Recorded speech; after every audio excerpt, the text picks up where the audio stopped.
Blood, Revenge, Retribution. The Holy Quran, chapter 2, verses 178-179. In today's world, which may be perceived as one of the darkest human eras, organizations such as Amnesty International and Euromed Human Rights Monitor have accused Western states of facilitating or enabling what they describe as genocidal acts committed against Palestinians in Gaza.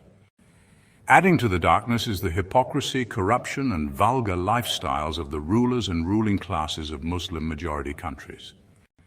So let's listen, reflect, and ponder over the verses that teach us what justice for all actuality means. Starting with verse 178 of chapter 2 of the Holy Quran, Allah the Exalted, the Sovereign says, "Believers, retribution is prescribed for you in cases of killing. If a freeman is guilty, then the freeman. If a slave is guilty, then the slave. If a female is guilty, then the female. But if something of a murderer's guilt is remitted by his brother, this should be adhered to in fairness, and payment be made in a good manner. This is an alleviation and a mercy from your Lord, and for him who commits excess after that, there is a painful chastisement." Commenting on this verse, Tafhim al-Quran states, "Retribution, that is, blood revenge, is based on the principle that what a person has done to others ought to be done to him. This does not mean that the murderer should be put to death in exactly the same manner as he killed, but that the murderer should be subjected to the same act, that is, killing, as that to which he subjected his victim." Also, note that the term maruf occurs quite frequently in the Quran. It refers to conduct which is reckoned fair and equitable by the generality of disinterested people. The generally accepted usages and customs of life are called urf and maruf in Islamic terminology, and they are considered valid in all those matters not specifically regulated by the Sharia.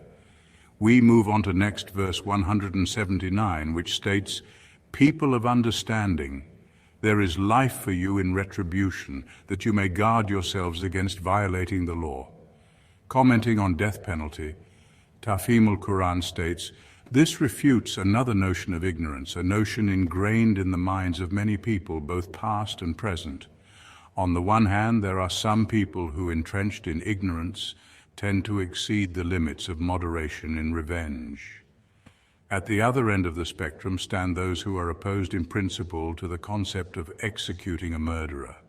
They have conducted such intense worldwide propaganda against the death penalty that it has become abhorrent to many people.